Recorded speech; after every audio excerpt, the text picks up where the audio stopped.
So Neerall begins by discussing something known as computing creep, which is, quote, the encroachment of computing technologies as well as discourses about computing into nearly every dimension of human life, end quote. It's from PDF page 2. So they relate this to the warfare term mission creep, which talks about, quote, a slow drift away from a military endeavor's original goals as the mission expands in unfocused and often harmful directions, end quote. So they talk about how this has kind of happened with computing education. How, might you ask? Here's another quote from page 2 that answers that. Quote, we are currently seeing an unprecedented push of computing into peak 12 education systems across the US, with calls for compulsory computing education and changes to graduation requirements. In part, this trend is the result of decades of slow-building federal, state, and local policy. So the author described how computing creep has occurred when computer science education policy efforts had kind of like made this big push for computer science in K-12 education.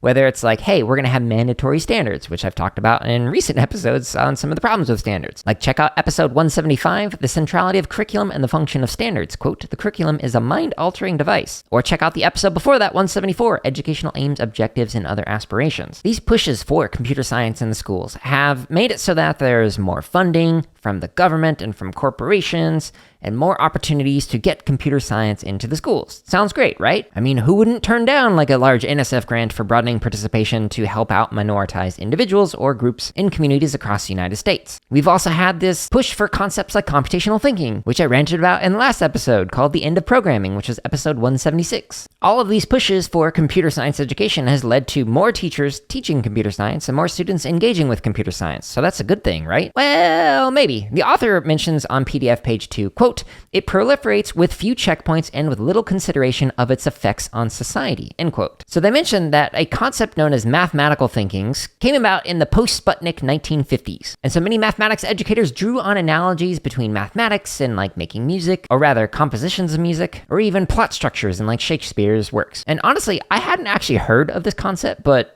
some of the parallels that they were drawing definitely resonate with me and what I've heard on computational thinking, relating it to anything and everything, like tying your shoes, which again, if you didn't listen to last week's episode, I'd argue that's not computational thinking. That's just tying your shoes. So Neerall ends this section by asking, quote, who does computing creep actually serve? And further, does computing creep actually serve racial justice? End quote.